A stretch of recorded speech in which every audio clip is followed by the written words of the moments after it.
Assalamu alaikum, barka da zuwa wannan darasi na 6 na koyon wannan kushin na'ura da ake kiranta Microsoft Word.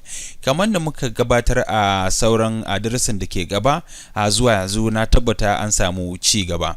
A yau za mu yi magana ne akan copy and paste, ko kuma in ce mu kwafa sannan kuma mu zuba, wato kamar mu ɗebo daga nugu mu zuba. Kamar dai a takaice dai za mu iya kiranta kamar jere dai duk dai saboda a ƙawata abubuwan da muke yi.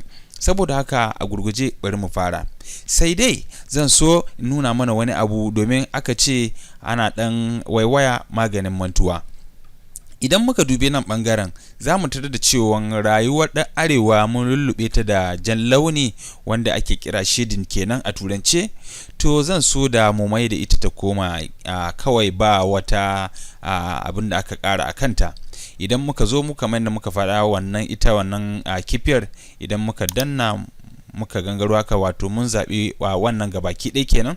Idan muka hauro nan muka je wajen wannan kifiyar da ke nuna sauran ra'ayi, to sai mu zo nan sai mu ce no color, wato ba ma son launi. To kaga mun koma normal kenan kamar yadda take a da.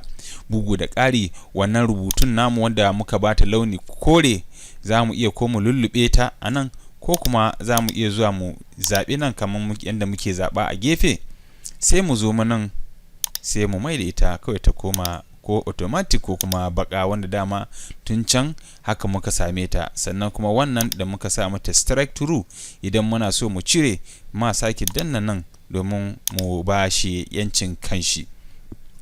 To saboda haka domin mu kwafi abu a nan, misali in na zo nan ina son ɗabi kwadangari ce da ke ya multide ba, yadda na lullube ta yanzu haka na iya zuwa nan na kwafa. Idan kuwa na zo ni ƙasa nan sai na danna enter, to idan in zuba ta na iya zuwa nan in ce paste. To kaga wato muna da guda biyu kenan, wato ba sai mun sake sabuwar rubutu daga sama mu zo mu sake yin wata a ƙasa ba, duk zai iya ci mana lokaci, amma yin haka ya sauwaƙe mana nauyin aiki. Sannan kuwa idan kuma muna so ne rubutun gabaki ɗaya ta ƙaura gabaki ɗaya, to shine ake kira code. Yawanci zaka ga akwai alaman almakaci, wato an ɗebe an kai ta wani gu. Misali yanzu idan na zo ne nan na ɗebi rayuwar ɗan arewa yanda yake, na gangaro nan sai na sa mu a jihar Gombe duka yanda yake a nan. To in na zo ne akwai gata nan almakaci, wato code, idan na danna to ya ɗebe ta gabaki ɗaya. Sannan kuma yana nan ne a ƙwaƙwalwar na'urar cewa to ka ɗebe shin a ina kake so ka zuba su. Idan na zo ne nan ƙasa sai na danna enter domin in gangaro ƙasa, to idan na ce paste, to zai zuba min shi a wajen. To kaga yanda abun yake kenan. Sannan kuma muna da wasu 'yan hanyoyi da muke ƙawata shi. Kada mu manta cewar za mu iya amfani da doshe, wato control da wannan harufa ta ca, wato domin mu kwafa. Idan kuma muka zo domin mu zuba, za mu je control da harufan nan ta V, wanda babu shi a harufan Hausa, wanda shine muke karɓa, wato kaman kalmomin musanya.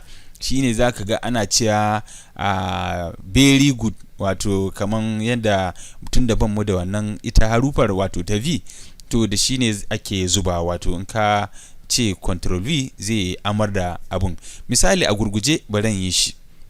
Idan na zo na ce mu je makaranta domin ƙarin ilimi, to idan na ce control da harufan nan ta ca, to na san dai baka ga me dai ne na yi ba, amma dai abin da na danna kenan a tarin madannan nan. Idan na gangaro nan ƙasa sai na sake danna control da wannan harufan ta V kenan, to kaga ya amar da shi, wato hakan domin ya sauƙe maka aikin kenan. To abin da nake so mu yi magana a nan kuma shine, yanzu misali ina so in canza jeren, wato kwadangari ce da ke multide ba na so ya zama to kawai gashi nan a nan.